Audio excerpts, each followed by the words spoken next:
Any force can do work. You could always say, if there's a force acting on something, multiply it by the distance moved. Is that force helping, hindering, or nothing? And you got the work done by that force. Again, that work might be zero. Normal force is not helping me or hindering me from moving right now. Weight is not helping or hindering me from moving right now. Weight and normal do zero work as I move back and forth. But you can calculate that, and that has a sensible meaning. That said, the work done by friction and the work done by weight, when it's non-zero, sort of behave differently. And that's the origin of this idea, the potential energy idea. The work done by friction, for short, loses energy from useful form. Makes heat, right? You do this, you heat up. Friction work, usually, transforms energy into thermal energy, usually. Kinetic friction, screw that, whatever. So work done by friction is not saved. It gets lost.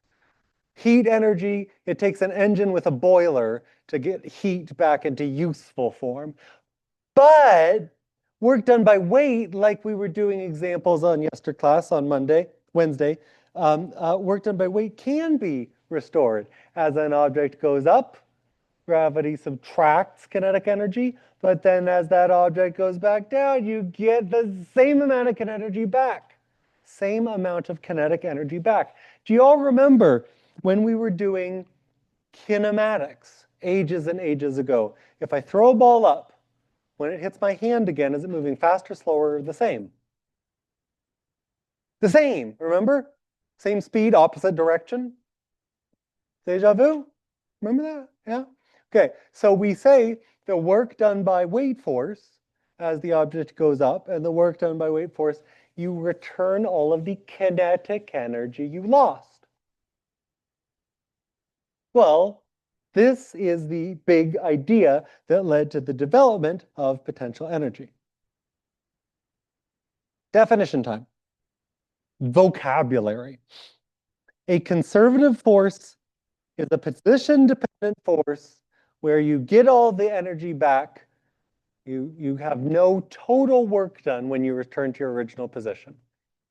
So if I go back and forth, scuffing my feet, friction is subtracting energy from me, friction is subtracting energy from me. I didn't get the energy back from my scuffing, right? Right?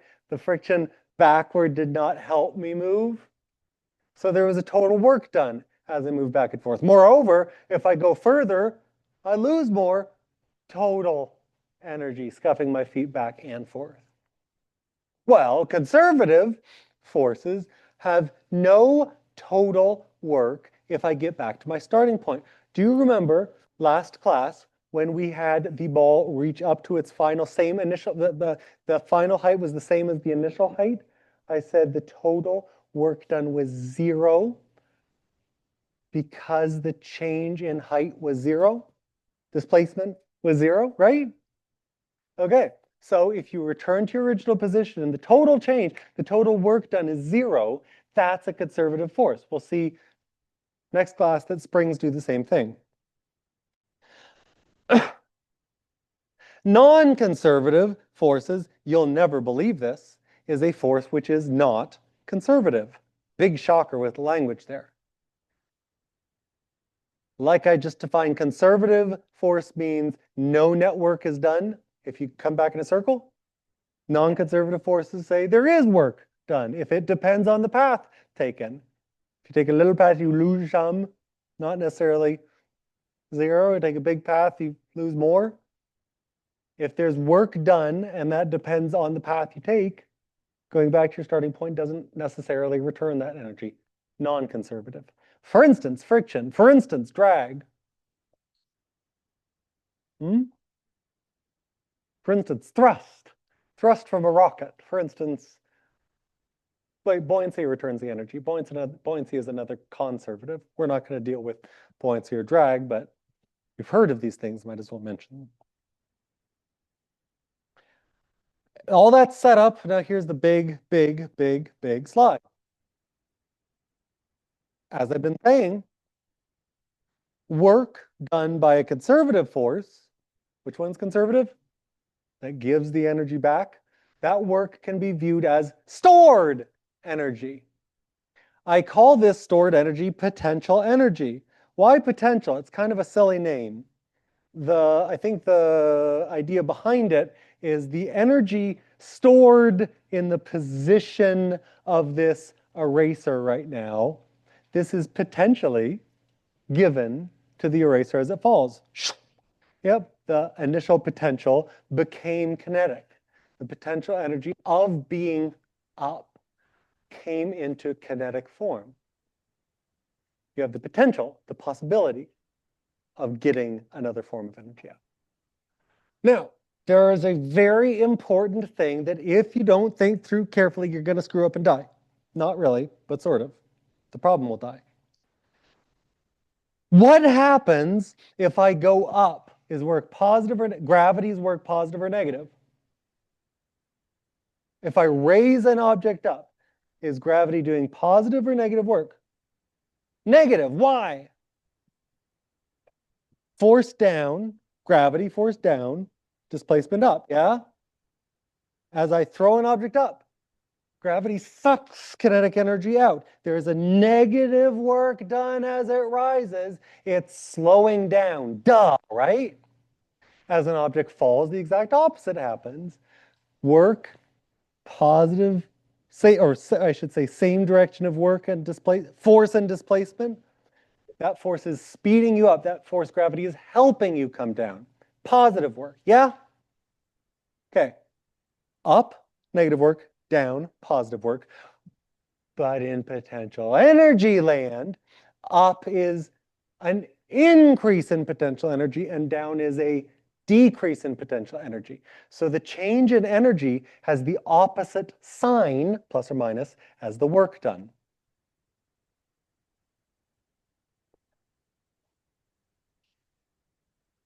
Giving back.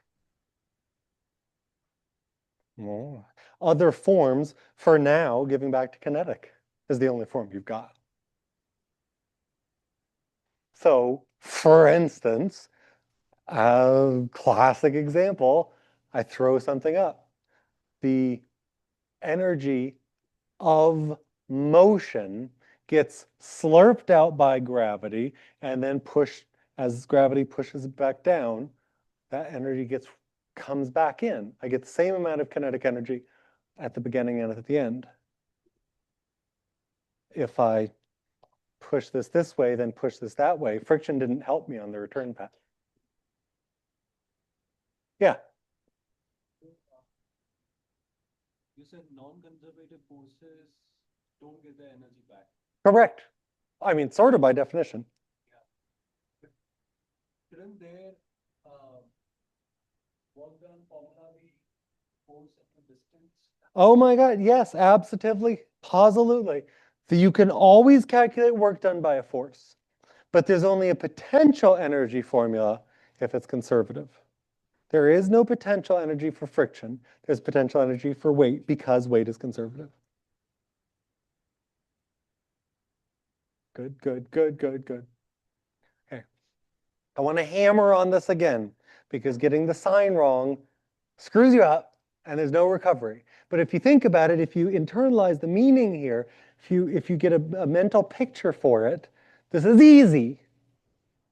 Who knows what a savings account is? I mean, these days with the economy, what it is, with how shafted your generation is economically, maybe, yeah, but okay, everyone knows at least the concept of a savings account. If someone has money, then they might have two different accounts, a checking and a savings. If your checking account is increasing, you could be getting paid or taking away from your savings account, right?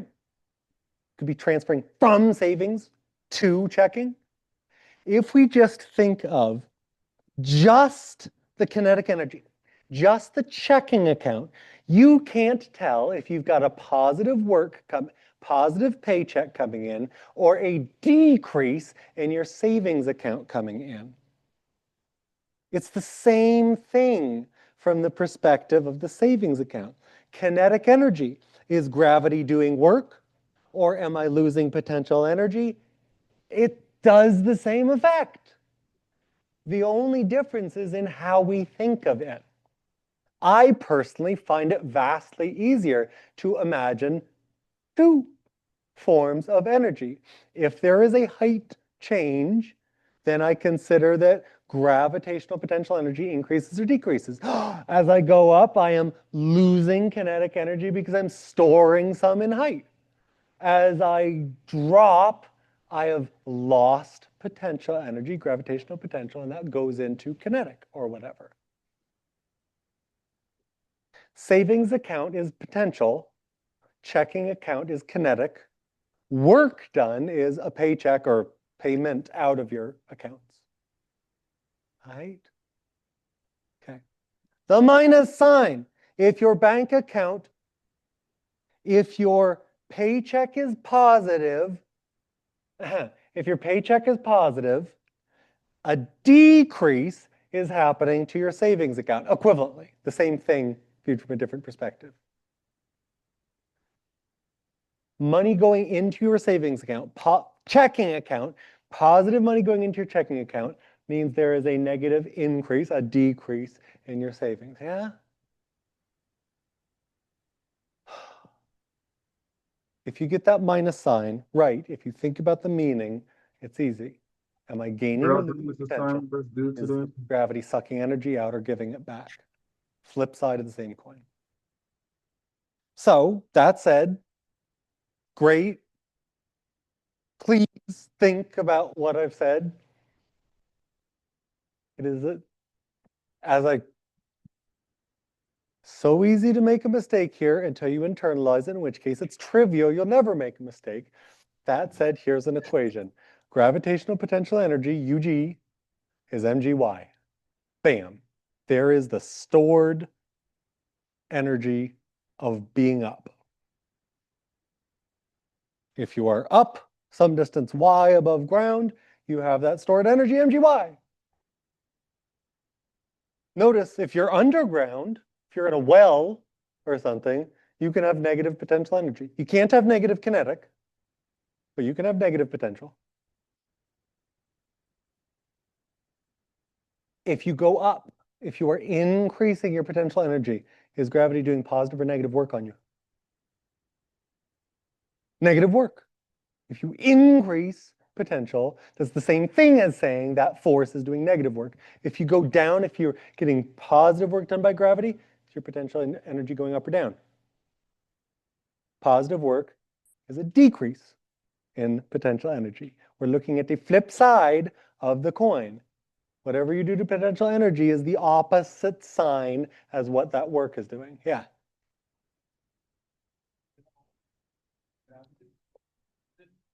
Pull us down. Yes. Wouldn't that be If you go underground, matters, as I'm going to blather for a minute, what matters to potential energy is not what you are, but how you change. If you go from 0 meters height to negative 1,000 meters height, you have lost, you have decreased your potential energy. Decreased number going further negative is a decrease. That energy can become kinetic. You fall down a well. You get faster as you go below 0 potential energy. That is the same process, the same math. If you start a kilometer up, if you fall out of a low-flying airplane, if you decrease your height by 1,000 meters, you are speeding up. What matters with potential energy, what matters to your motion, is the change in potential energy. If you lose potential energy, you are gaining kinetic, and vice versa. Doesn't matter where your 0 is. And that's exactly the second point on the slide. Third and fourth point on the slide. If you didn't hear his question, please think about this. In short, where potential energy is 0 is a matter of convention not physics. In principle, no one knows where potential energy is zero.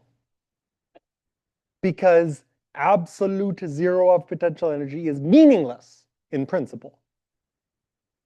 By convention, I'm usually going to set the surface of the Earth as height equals zero. I will say if you're on ground level, your potential energy is zero. If you go up, you're gaining potential energy. If you go down a hole in the ground, you have negative potential energy. Okay? So height relative to ground. Hey, are we on ground level here? No, we're something like, I don't know, 10 meters up? Probably less than that. Tell me this. If I increase from, I'm making this up, 10 meters height to 11 meters height, how much has my potential energy changed? mg times from 10 meters to 11 meters is 1. Now, suppose I consider this floor as my 0 point instead of the ground level of the Earth as the 0 point. If I go from 0 height to 1 meter height, did that cost any more or less energy?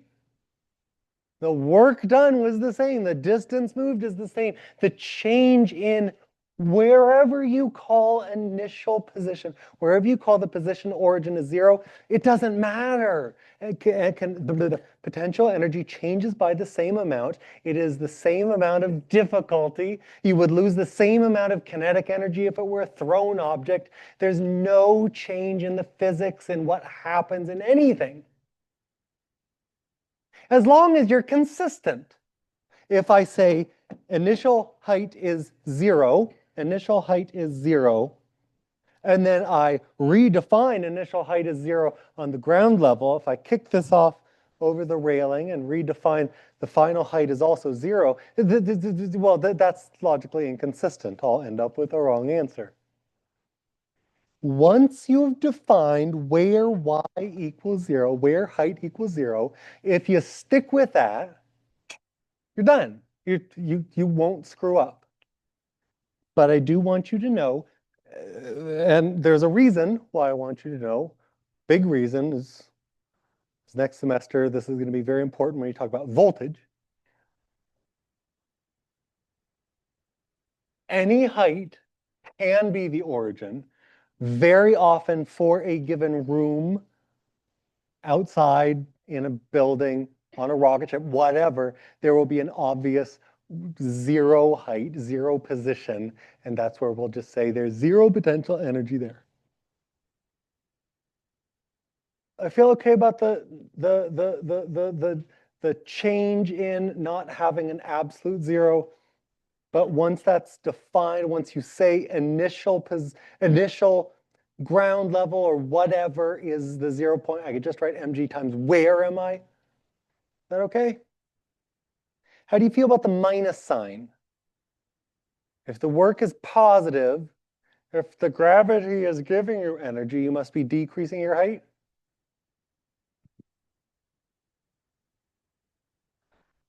The positive versus, I'm sorry, the negative sign on the previous slide.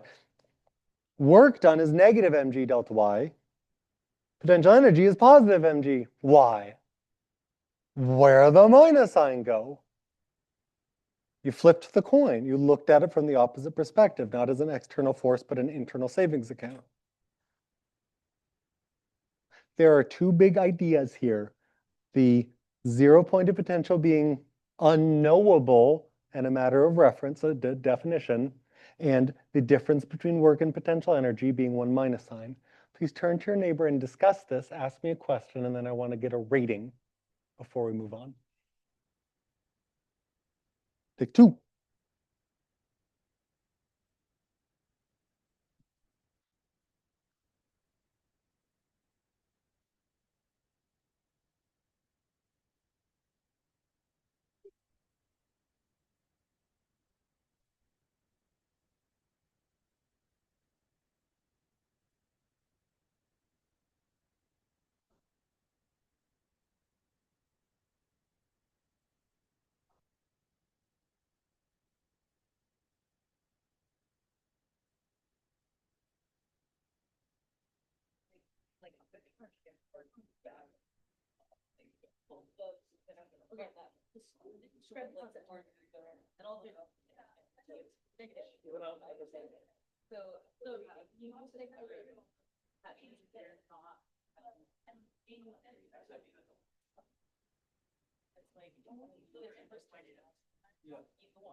Oh, we'll do examples. We'll definitely do examples. We got time to do examples.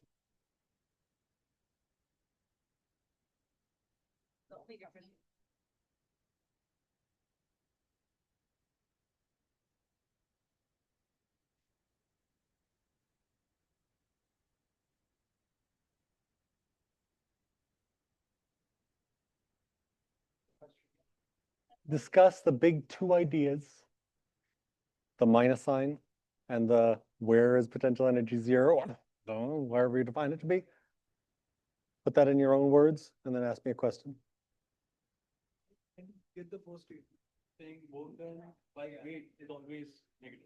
No, no. Work done by weight is not always negative. If delta y is negative, what's negative negative? If I go in the same direction as the weight force, gravity is giving me energy.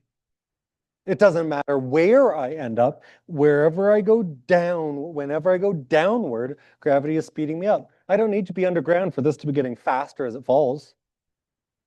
The work done by gravity is positive. Downward. Work of a force that can have a potential is negative change in that potential. Normally we say work equals change in kinetic. Right? If I do work with an external force, I speed something up. If it's positive, I slow something down. If it's negative, work. Right? Now I'm spinning it in a different angle and I'm saying that there is a new kind of energy and that potential energy is negative of the work done to get there. Go on, you were going to say? And it will be the energy. The formula for work will be the same, right? Yes, but the work never changes. Force times distance times cos theta. That never changes. So substituting placement by distance. Then was it that You use that as long as you're considering, is this force helping, hindering, or at right angles to the displacement? You can absolutely use force times distance. All right, let's call that time. Ask me a question. And then let's apply this a ton of times to get a feeling for it. Please.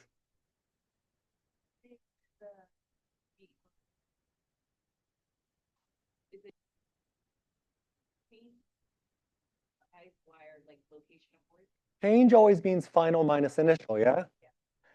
Say the initial is the reference point is 0. What's final minus 0? Delta y, just like delta time means how long did it take to change, but in most of the time in problems, I just set time initial equals 0 as when I start the problem, right? I turn delta t into t most of the time. Same thing here. Delta y turns into y by defining your relative, your origin, your reference point as 0. Thank you. Preguntas, questions, didn't. Okay, let's do some stuff. See how this could be applied. Here's how to apply it. And then I'm going to give a concrete example that I want you to work both ways. Change in kinetic energy is work done by any force. Bam, that's the entirety of yesterclass. Change in kinetic was our only form of energy, equals total work done by every force. Yeah? Do you remember that's what we did? More or less? Now, we're going to say, instead of kinetic, we're going to say total energy is kinetic plus potential. Change in total energy is the work done by everything but gravity. That's it. That's our new equation. That's our new how to solve problems. If you write down that equation, change in total energy, kinetic plus potential, equals work done by every other force, which might be zero, you're done. You solve for whatever you want. Let's apply that in both ways. Whoopsie.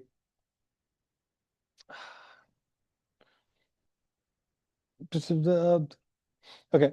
Um, uh,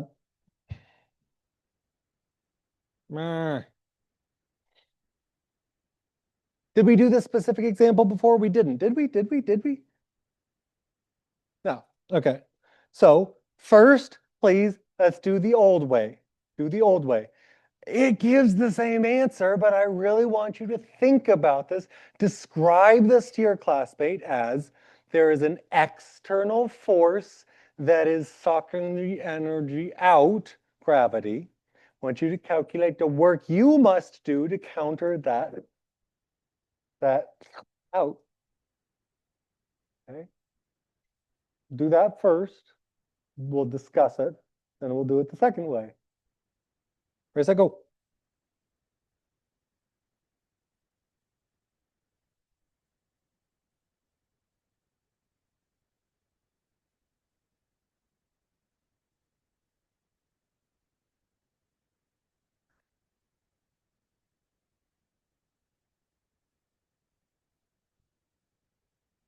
Is this a Google form question? Sure. Have I even asked you any? This is A? I did? No, I didn't.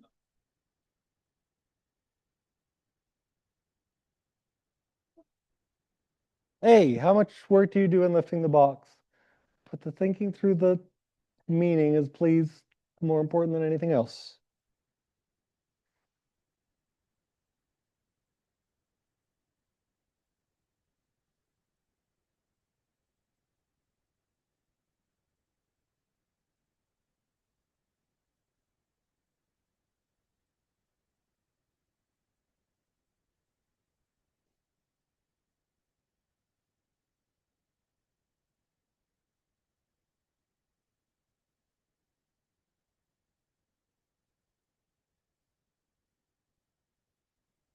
I didn't specify this completely logically.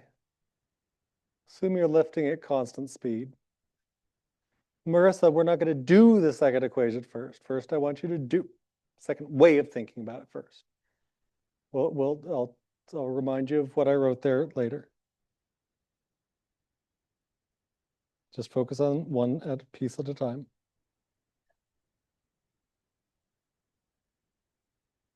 Right. That's what I asked. 24 kilos, 1 meter.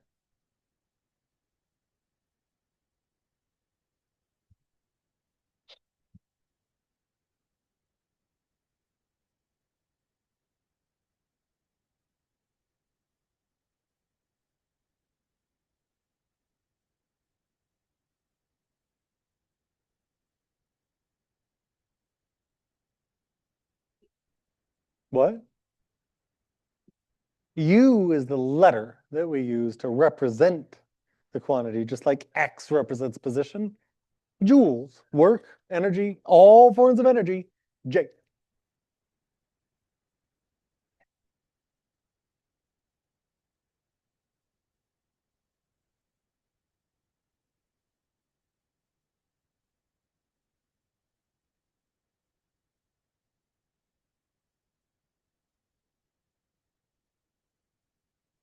The unit is joules, not newtons. Newtons is force.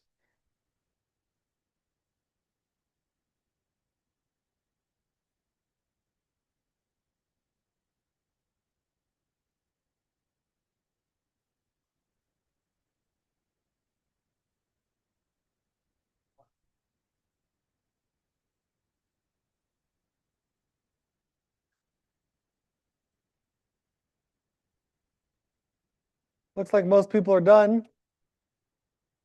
So let's apply the thought. Is kinetic energy changing? No, kinetic energy is not changing.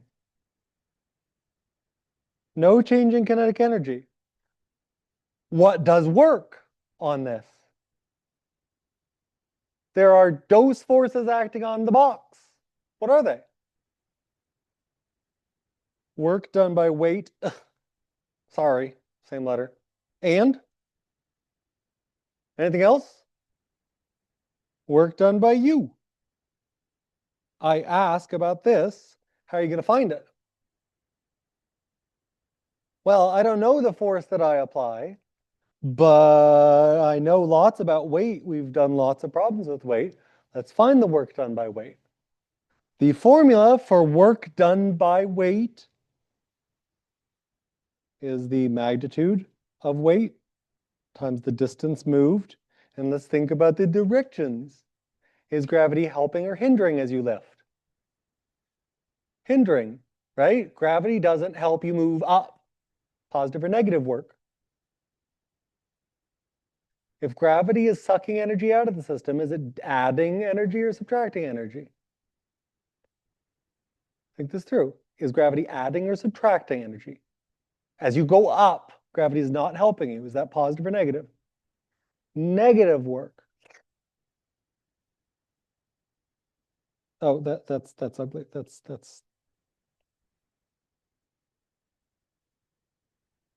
I mean, which direction is weight force? Which direction is displacement? Cost 180, -1. Deja vu?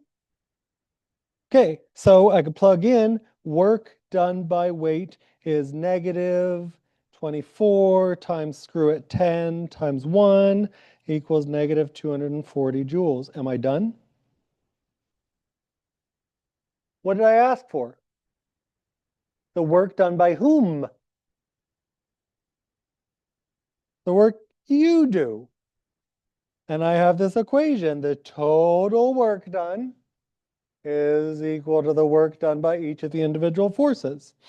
0 equals work done by gravity plus work done by you. And I hope that it will not be a big shocker if I solve this and say that you must do 240 joules of work for this to come out. Yeah.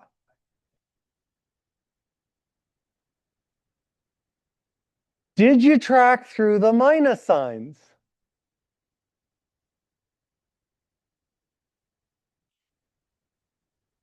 Okay. Now let's think. Question. Let's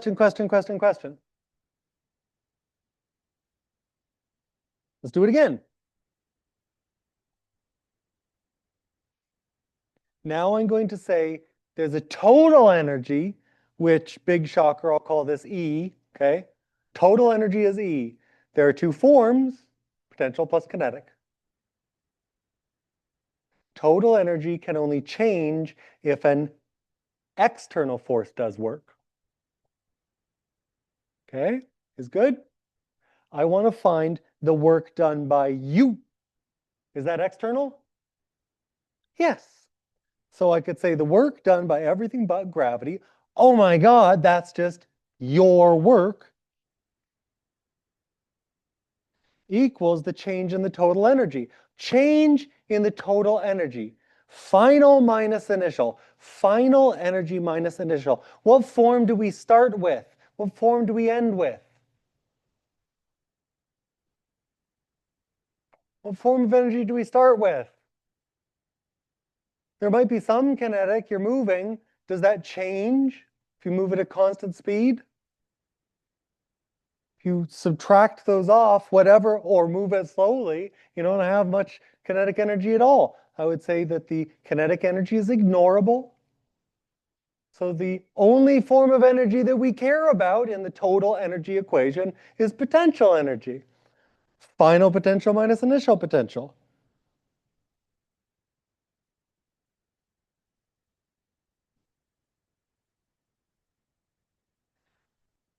And if I plug in the formula for gravitational potential energy,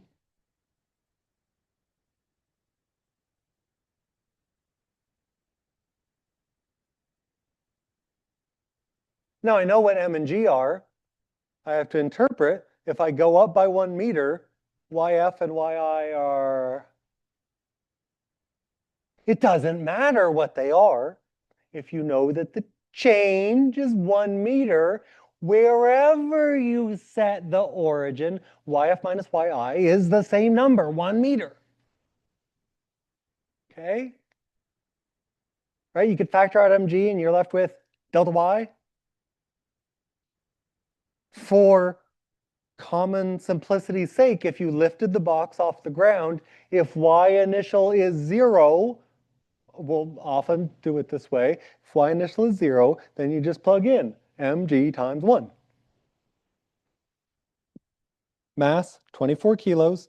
G, 10. Displacement, 1 meter. Oh my sweet baby Jesus, it's the same number.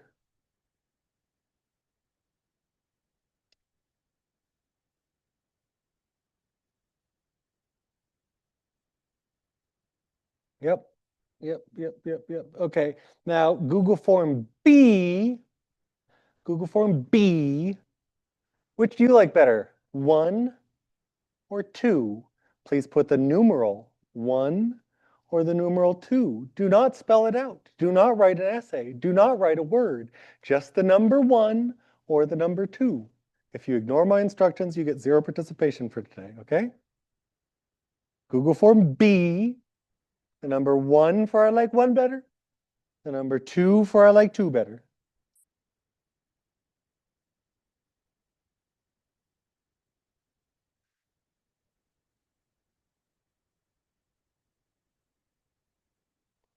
And I can scroll because I'm a scroller. Look at that. It really is damn close to 1.5. It's 50-50, like I said. So it's a little bit on the work side. The first side, 1.4.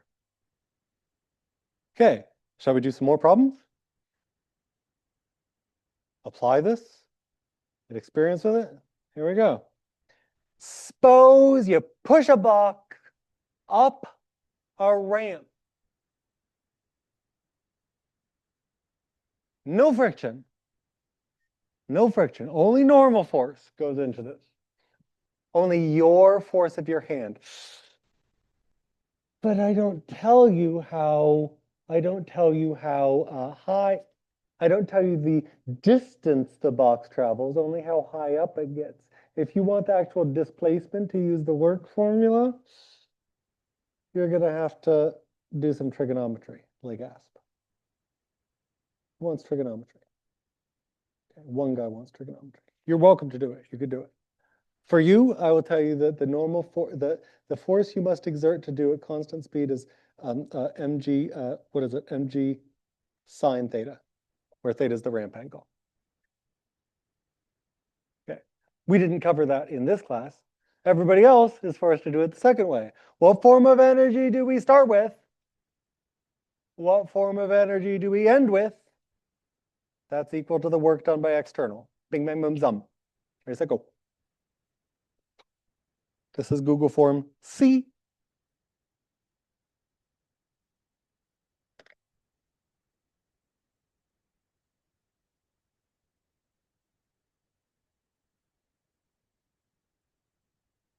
Oh, what the hell? I'll tell you.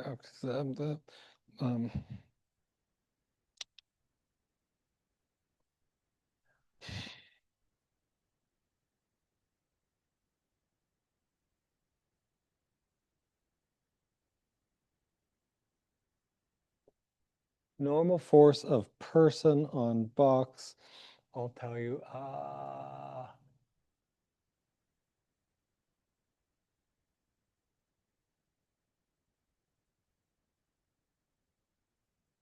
And hypotenuse.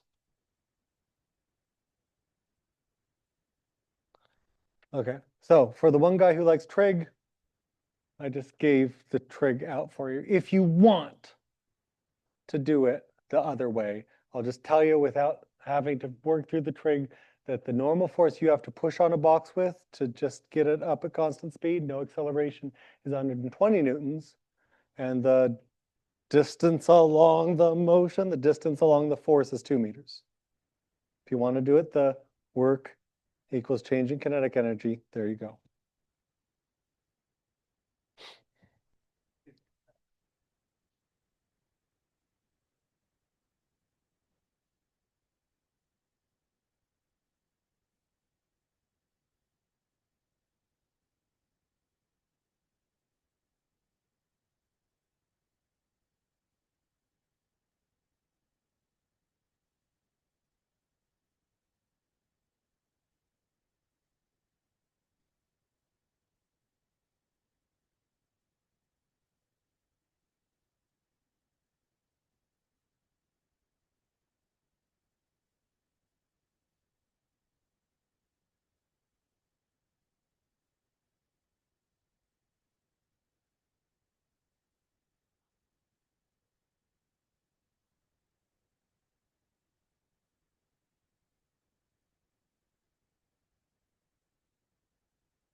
Yeah, it's 80% of the class.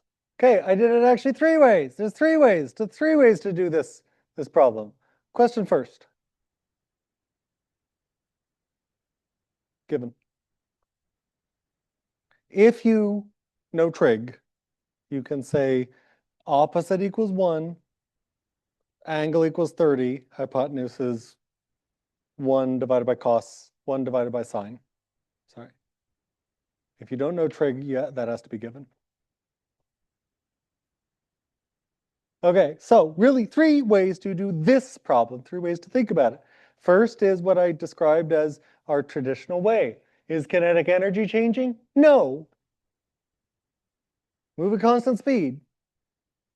So there are 2 forces acting on it. Person's work plus weight's work must add up to no change in kinetic. I don't know the person's work, that's what I want. The work done by weight is force of weight. Vertical change in position. Is gravity helping or hindering me going up? Gravity sucks energy out, minus sign. So if I add mg delta y to both sides, I get work done by person equals mg delta y, 240 joules. Bam! Okay, what's the work formula? The work formula is just force times distance moved, and Merry Christmas I also gave you at the top. The normal force that the person must exert on the box is 120 newtons. I also gave you that the hypotenuse, the distance along the ramp moved, is 2 meters. You get 240 joules. Where is 24 coming from? I gave you the mass of the box is 24 kilos at the beginning, Marissa.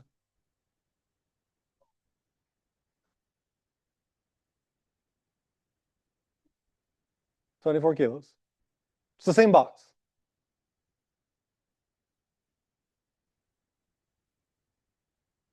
I mean, work depends on mass. You can't do it. There is no answer otherwise. What you could do is say 10M is what it works out to be, but no. Instead of lifting the box, which box? Same box. Okay, and the last way, the way I personally like to think about it, I get to make kinetic energy explicit. I said this aloud, and saying math aloud is never a good idea. So I'm going to say that my initial total energy is kinetic energy plus potential energy, startup potential is 0. My final total energy is the kinetic energy plus the final potential energy, MGY final. Well, I claim that I didn't speed things up or slow things down. So K is the same as before. And when I calculate the change in the total energy, final minus initial, K minus K dies. So it doesn't matter if you have kinetic energy, as long as that does not change, it takes the same amount of work. You can go fast, you can go slow. Work is work is work, doesn't matter. Work doesn't depend on time. Here. Okay, so the only thing that survives is MGY final plug-in 24-10-1 done.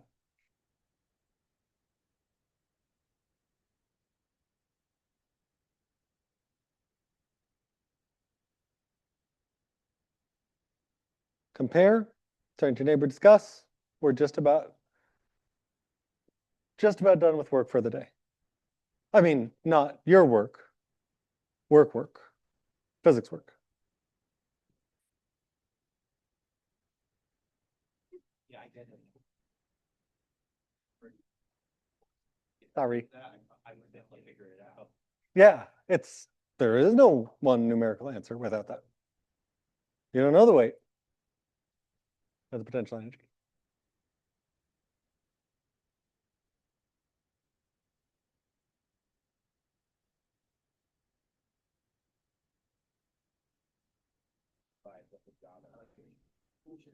All right, questions. Do you see the distinction here? You get to pick which way you prefer to do this. I personally find this way the easiest. Total energy is the works done by other forces. That's the way I'll describe things in the future. But if you prefer to think of gravity's work, you can calculate gravity's work. I will not take off points because I cannot possibly know. Gives the same answer. 0. Yeah, you can't add angles to energies. You can add angles to Saxons. Okay, dumb joke. No. I think this is enough slapping you guys with this for today. Let's do a brief review and let's get out of here early. Yeah. Praise smooth. Okay, so I claim there are, I think, what, 12 equations that we've covered so far, total, in the entire semester. Everything we have done has been a consequence of these 12 equations. If you don't know these, you're hosed, you're screwed. Can you learn 12 vocab words in a language class? Yes. How is this different? Make a flashcard, baby. Defining equations, you can't deduce the defining equations. Memorize these suckers. If you don't know these, get on that fast and everything else gets easier. There will be particular equations, which are combinations or simplifications or manipulations of these. I'm not saying these are the only possible things that you will ever write down, but all of it comes from here. Here's your foundation. Okay, 12 equations. Let me challenge you to write them down.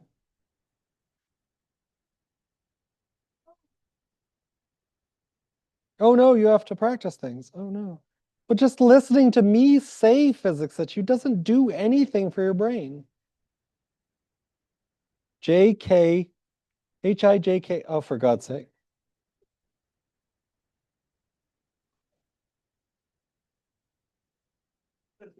State the defining equation. Defining equation. You don't need to type in text. You don't need to type in words. Symbols and symbols only. If there's something like delta, hint, hint, you can write it in any way you want. If you were to type out DLTA, I won't take away points for that. This isn't points anyway. You can also use, I like to use the letter D for a delta.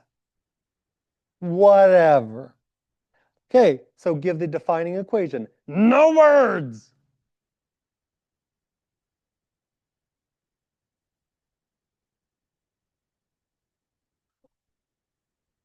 I'm going to give you the traditional left-hand side of the equation. You give me what that equals.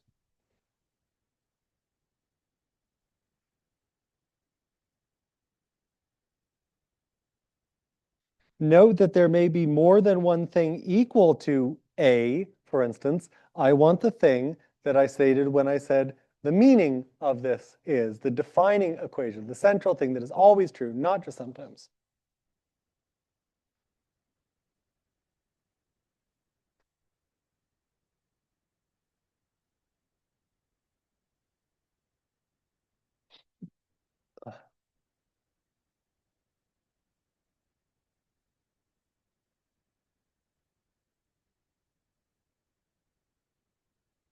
Can anyone answer Pranavi's question? Do you explain these? No, just write the equation. That's all I'm asking. Here, anyway. Fiction? We didn't study fiction in this class. For friction, yeah, there are two equations. Just give me whatever, FK, here, FK. That's the one that's the equation one. FK. That's it for dynamics. Then we did a whole ton of stuff in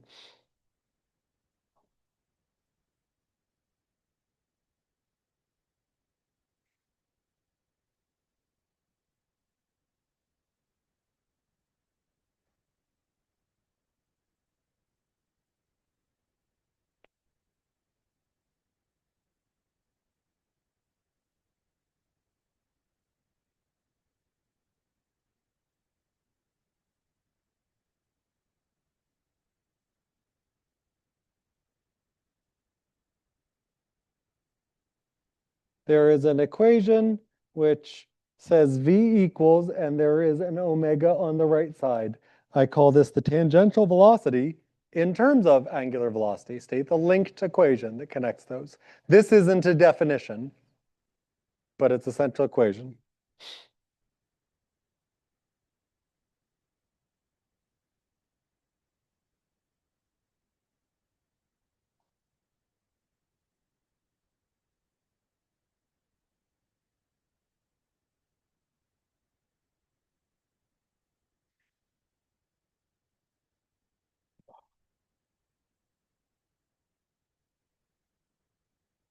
I feel like there's another one we did, core equation we did for angular stuff.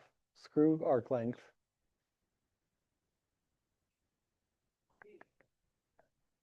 Oh, spring force, spring force, spring force. And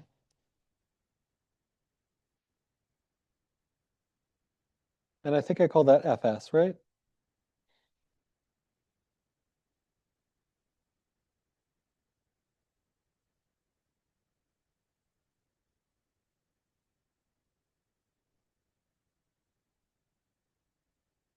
If you don't know these, oh, don't use your notes. I don't want to know if your notes know it. I want to know if you know it. If you don't know it, that's a sign that you need to flashcard this. Learn it. These things are central to the course, and we've used them like every day for 2.5 months.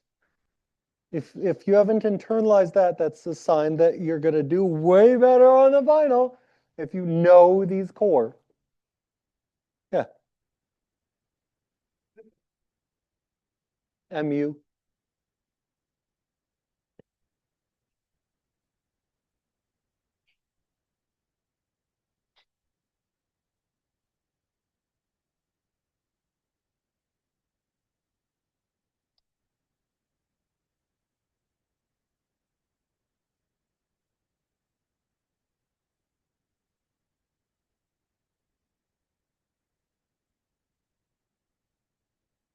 Oh, I gave letters.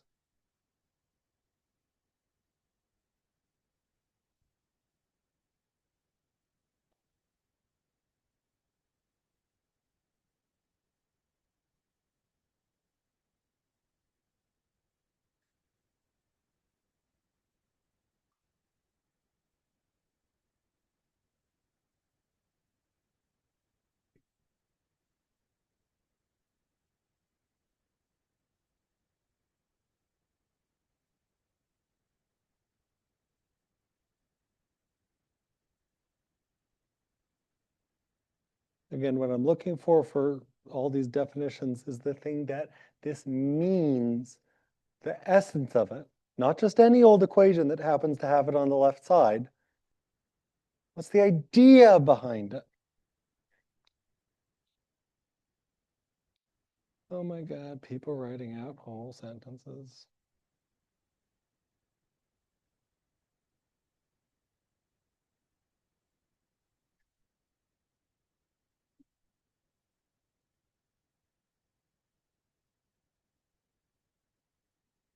But I don't have to get frustrated anymore. I'm just going to give them 0 points. There we go. No listen to instructions, lose all your points.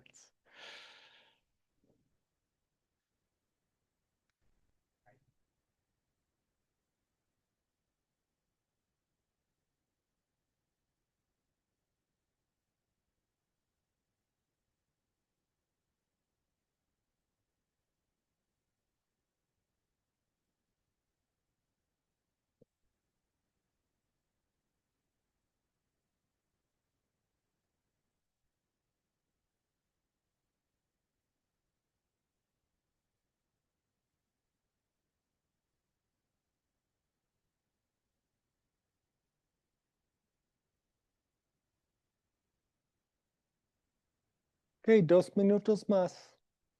I mean, seriously, core definitions, you know them or you don't. You shouldn't be looking stuff up. And what you don't know, go learn. Yes, you can leave these blank. I'm not grading on correctness, but I do want to see that you're okay, zoomed in.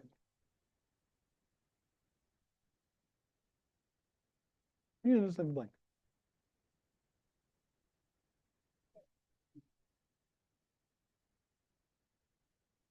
I mean, hopefully you'll know at least one of these equations.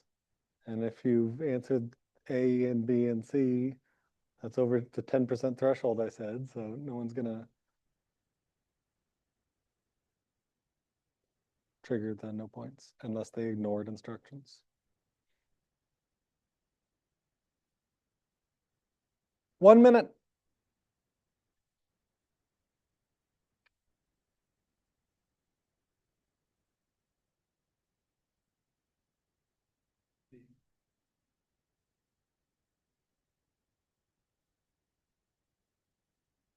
Okay, here we go. Again, if you know this, if you know these, have internalized these, if these are part of you, it's not memorization anymore. It's applying a concept. Everything gets easier. Memorizing doesn't get good grades in this class, except things that aren't deducible. These aren't coming from deeper principles. These are you know them or you don't.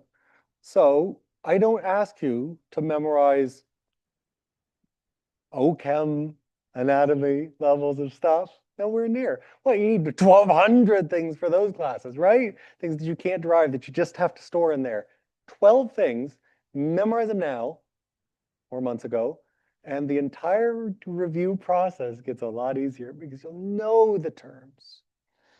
Okay, enough sermon. Let's write these down.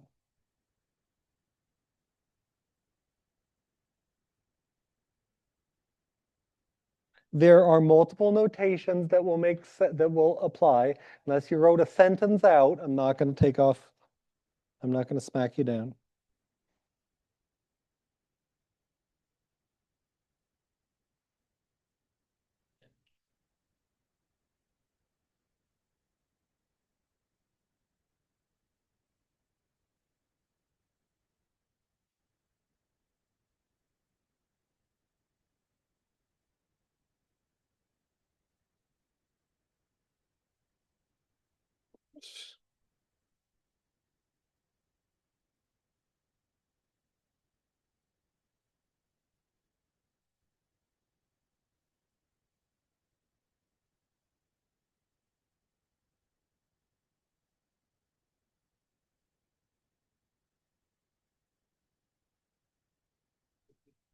We're adding a couple more on. I mean, I didn't put